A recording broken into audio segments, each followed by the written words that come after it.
لنهتدي لولا أن هدانا الله. الحمد لله حمدا كما ينبغي لجلال وجهك وعظيم سلطانك.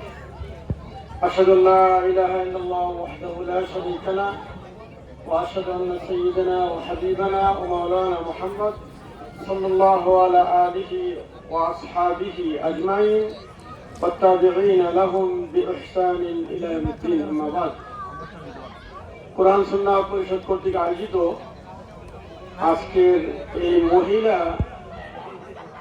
পারিবারিক বা মহিলা বর্গের উপস্থিত আছেন আমাদের কোরআন সুন্নাহ পরিষদের প্রধান উপদেষ্টা জনাব মাওলানা মোহাম্মদ রশিদ চৌধুরী, এবং উপস্থিত আছেন আমাদের আরেকজন উপদেষ্টা জনাব জুবের আহমদ চৌধুরী, কোরআন সুন্নাহ পরিষদের সহসভাপতি দ্বয়, কোরআন সুন্নাহ পরিষদের নেতৃবৃন্দ ও সম্মানিত অতিথিবৃন্দ, আসসালামু আলাইকুম ওয়া রাহমাতুল্লাহি ওয়া বারাকাতুহু।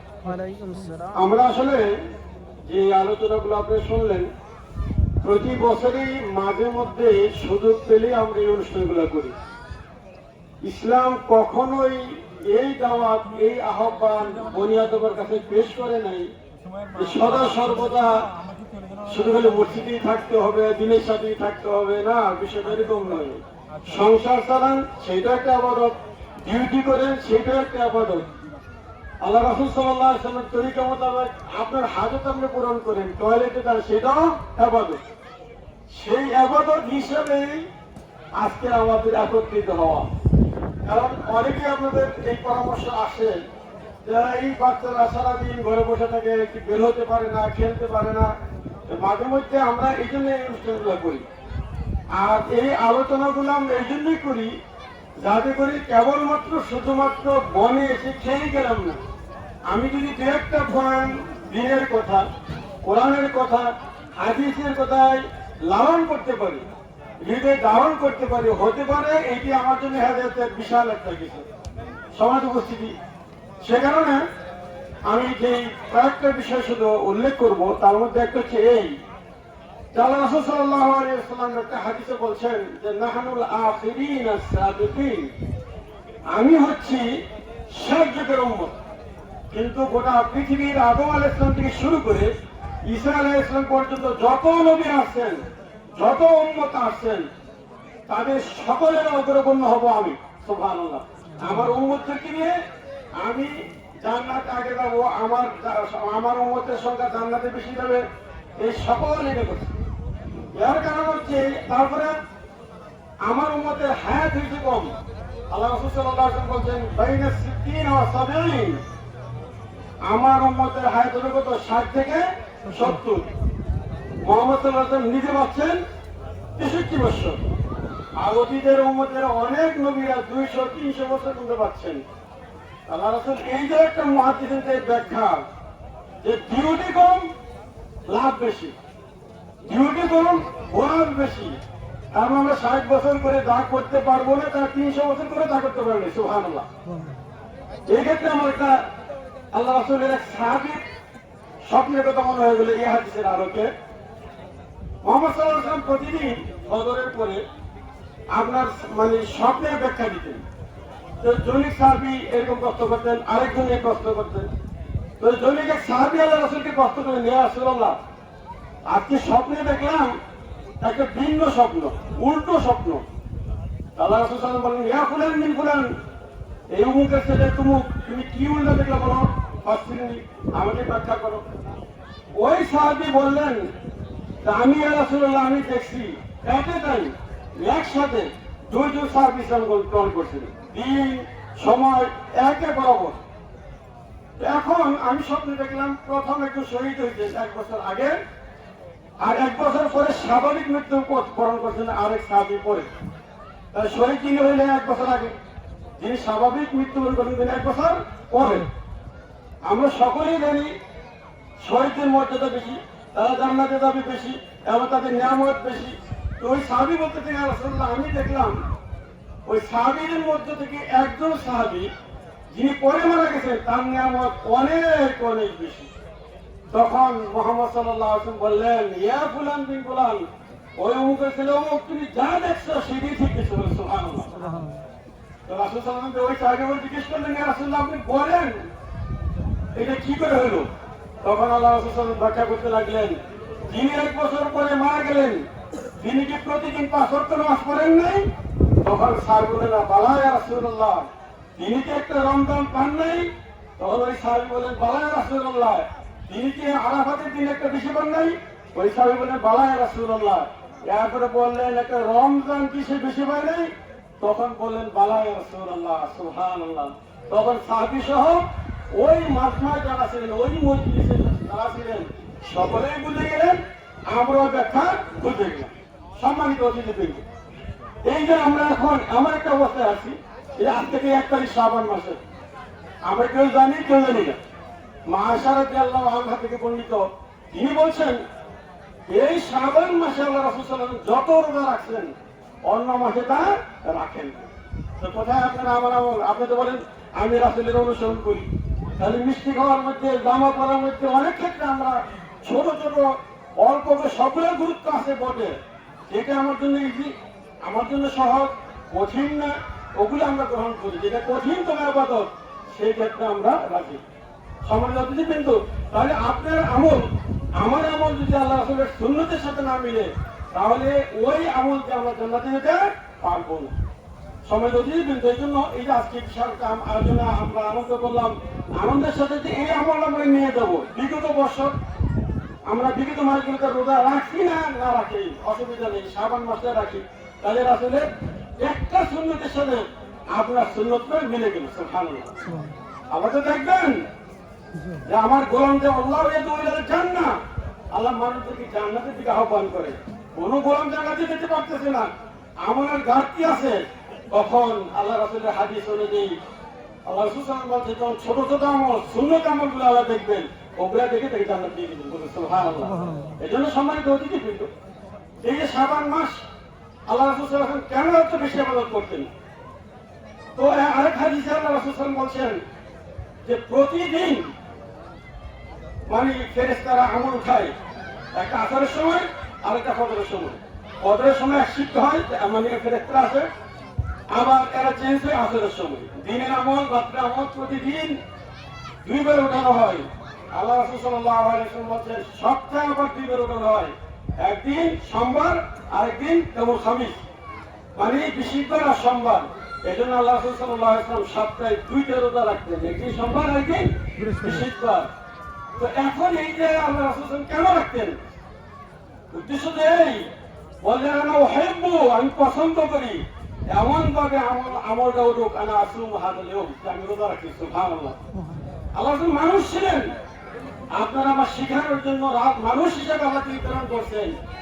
আমরা যখন লেবারদের কোন কাজ করতে দেখি খুশি হয়ে যাই, মন মতো কাজ যদি করে, আর ওই লেবাররা যদি পয়সা মোবাইল টিপে সিগারেট খায়, গল্প করে, মেজাজ খারাপ হয়ে যায়। স্বাভাবিক করতে আল্লাহ রাসূল সাল্লাল্লাহু আলাইহি ওয়াসাল্লাম বলছেন যে আমার সাপ্তাহিক আমল এমন ভাবে উঠুক, আল্লাহ নিজে দেখুক আমি তার জন্য রাখছি। সুবহানাল্লাহ। আল্লাহ রাসূল এটাও বলছেন, যে ব্যক্তি মানসামা ইয়াওমান, যে ব্যক্তি একদিন রোজা রাখলো ফি সাবিলিল্লাহ, আল্লাহর জন্য, তার চেহারা থেকে আমি বাইনা সাবঈনা খরিফান 70,000 বা 70 বছর ধরে জাহান্নাম করে দেব। সুবহানাল্লাহ। এখন এই যে আমরা ইচ্ছা করলে আমলগুলো করতে পারি, এই জন্য আল্লাহ বলছেন আমি শেষ যুগের উম্মত, কিন্তু আমাকে এমন কিছু দিন, এমন কিছু সময়, এমন কিছু মানে রাত্র দিচ্ছেন যা অতীত নবীদের যা হয় সমাজ করছি। এরপরে আল্লাহ রাসূল সাল্লাল্লাহু আলাইহি ওয়াসাল্লাম বলছেন, এই শ্রাবণ মাসে বছরের শেষে আবার এই আমলটা উঠানো হয়। এটা তো স্বাভাবিক কথা। যারা জানো ব্যবসায়ী, দক্ষ ব্যবসায়ী, তারা ডে টু ডে হিসাব করে কত নিয়ে রওনা করলাম, হাত খরচ কত গেল, বাজার খরচ কত গেল, লাভ কত হলো, আবার সপ্তাহে হিসাব করে, আবার আপনার সকলে বর্ষের আবার একটা হিসাব করে। আমরা শুধু সময় দেখলাম বৈশাখ মাসে আসলে হালকাতা করতো, বছরে কত নিয়ে রওনা করছে আর কত লাভ হয়েছে। আল্লাহ রাসূল সাল্লাল্লাহু আলাইহি ওয়াসাল্লাম বলছেন আপনারা আমল এইভাবে উঠানো হবে। এই জন্য শাবান মাসটা হলো মৌসুমুল ইবাদা, শাবান রমজান আপনার জন্য তোহফা নিয়ে আসছে।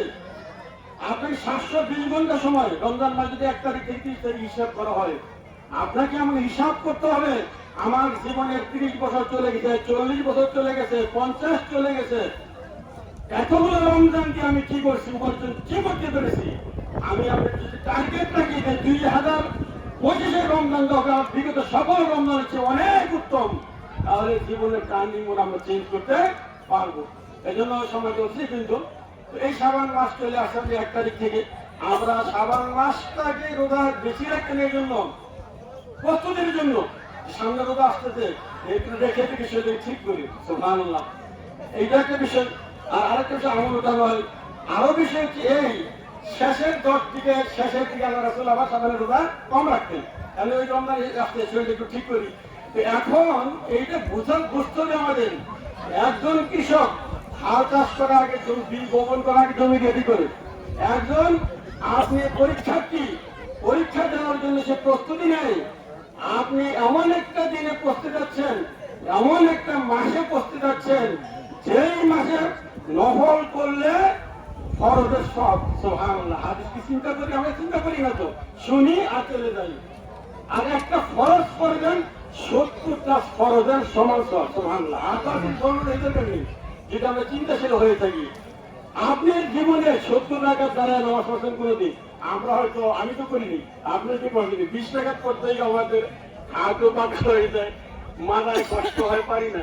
তাহলে কত বড় উপহার আপনাকে দিলেন যে আপনি 1 টাকা করবেন 70 টাকাতে সব পাবেন, আপনি 1 টাকা দিবেন 70 টাকার সমান সব পাবেন। এই জন্য প্রিয় ভাইরা, আমরা নসিবিলি মানে লাকিলি আজকের দিন আমরা পেয়ে গেছি।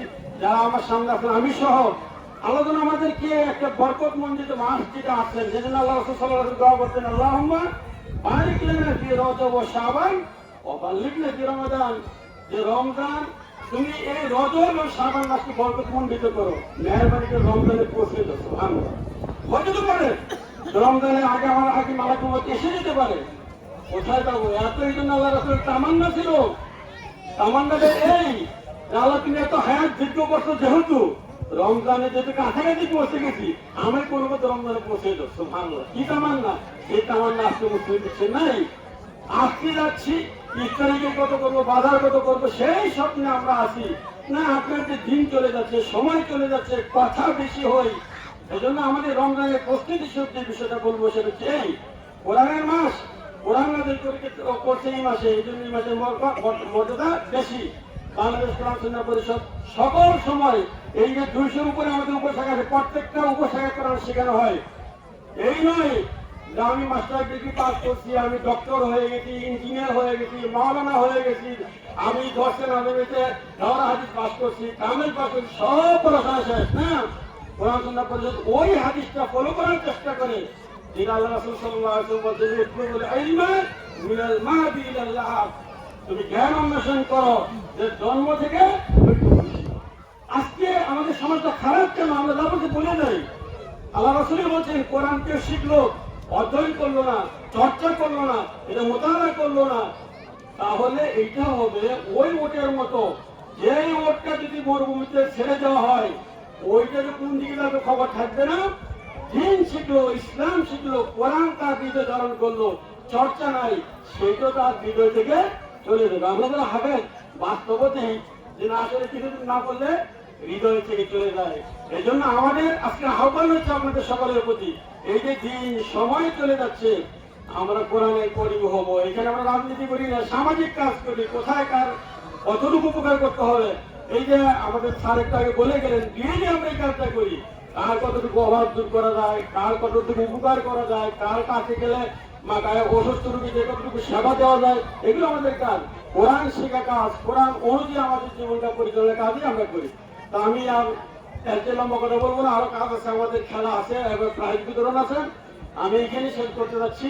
আমি আপনাদের সকলকে আহ্বান জানাচ্ছি, কোরআন সুন্নাহ পরিষদ একটা দ্বীনি সংগঠন, একটি চেতনা নিয়ে আমরা চলি, যে আমি আল্লাহ রাসূল সাল্লাল্লাহু আলাইহি ওয়াসাল্লাম হাদিস অনুযায়ী যে আল্লাহ আমাদেরকে সকলকে ইসলামের পথে, ইসলামের মধ্যে সৃষ্টি করছেন, আল্লাহ ফিতরা, সে তার আবুহু তাকে কি করে ইহুদি বানায়, তার খ্রিস্টান বানায়।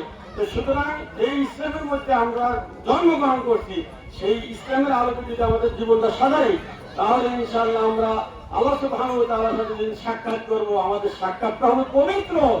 আমাদের জন্য আল্লাহ সুবহানাহু ওয়া তাআলা ওয়াইদাত লিইবাদিয়াস সালিহিন, আল্লাহ রাসূল বলেন, শুনে নাও, তোমাদের জন্য আল্লাহ জান্নাত বানিয়ে রাখছেন আগেই। সুবহানাল্লাহ, কেমন জান্নাত বানাইলেন? মা লা আইনুন রাআত ওয়া লা উযুনুন সামিআত ওয়া লা খাতারা আলা কালবি ওয়াসাদ। আল কথা হাদিসটা আপনি হয়তো একটা বাড়ি দেখছেন, একটা অনেকগুলো সংখ্যকের অমনি দেখছেন, মনে এটা চিন্তা আসতেই পারে যে এই বাড়িটা আমার হোক, চিন্তা আসতেই পারে এই অমনিগুলো আমার হলে ভালোই হইতো। আল্লাহ রাসূল বলছে না, তুমি আমার কিছু দেখো নি। সুবহানাল্লাহ। এমন তো হতে পারে দেখেন না কি শুনছেন।